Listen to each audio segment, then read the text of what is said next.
Emmanuel Macron veut nous faire payer sa guerre et nous envoyer mourir au front. La patrie a besoin de vous. Voilà ce qu'a lancé Emmanuel Macron dans son allocution solennelle. Mais derrière les grandes phrases, la réalité est brutale. Augmentation massive des dépenses militaires et évidemment ce sera aux Français de payer l'addition. Reste bien jusqu'au bout de la vidéo, je te donne tous les détails. 100 milliards d'euros par an. C'est le budget militaire que prévoit le gouvernement selon le ministre des Armées Sébastien Lecornu.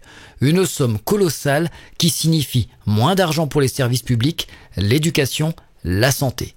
Tout ça pour une stratégie belliciste qui s'éloigne totalement de la posture gaullienne. En effet, le général de Gaulle avait misé sur la souveraineté militaire de la France avec la dissuasion nucléaire et une diplomatie équilibrée. Aujourd'hui, Macron fait l'inverse. Alignement sur l'OTAN, escalade contre la Russie et volonté de réarmement massif au détriment des Français. La Russie est une menace pour la France, affirme Macron. Moscou réplique immédiatement. Le Kremlin prévient que la France devient une cible potentielle si elle s'implique davantage dans la guerre en Ukraine. Pendant ce temps, les États-Unis et la Russie explorent des pistes pour une désescalade, mais Macron, lui, pousse à l'affrontement. Suite à l'allocution de Macron, Poutine a déclaré « Il y a encore des gens qui veulent revenir à l'époque de Napoléon. Ils oublient comment cela s'est terminé. » Macron lui a répondu le 6 mars depuis Bruxelles « La seule puissance impériale que je vois aujourd'hui en Europe, c'est la Russie. » Il a enchaîné en affirmant que Vladimir Poutine est un impérialiste révisionniste.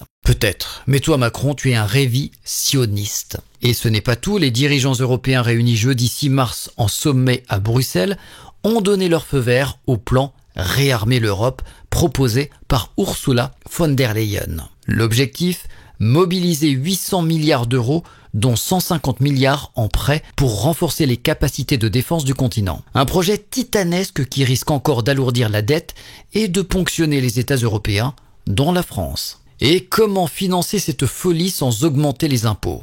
Le gouvernement évoque un nouveau livret d'épargne militaire où l'argent des Français servirait à acheter des armes. Et demain, devra-t-on donner directement nos économies pour financer des guerres lointaines ? La France a-t-elle encore les moyens d'un quoi qu'il en coûte militaire après le quoi qu'il en coûte sanitaire ? Pendant que les prix explosent et que les Français peinent à boucler leur fin de mois, l'État choisit d'investir des milliards dans l'armement.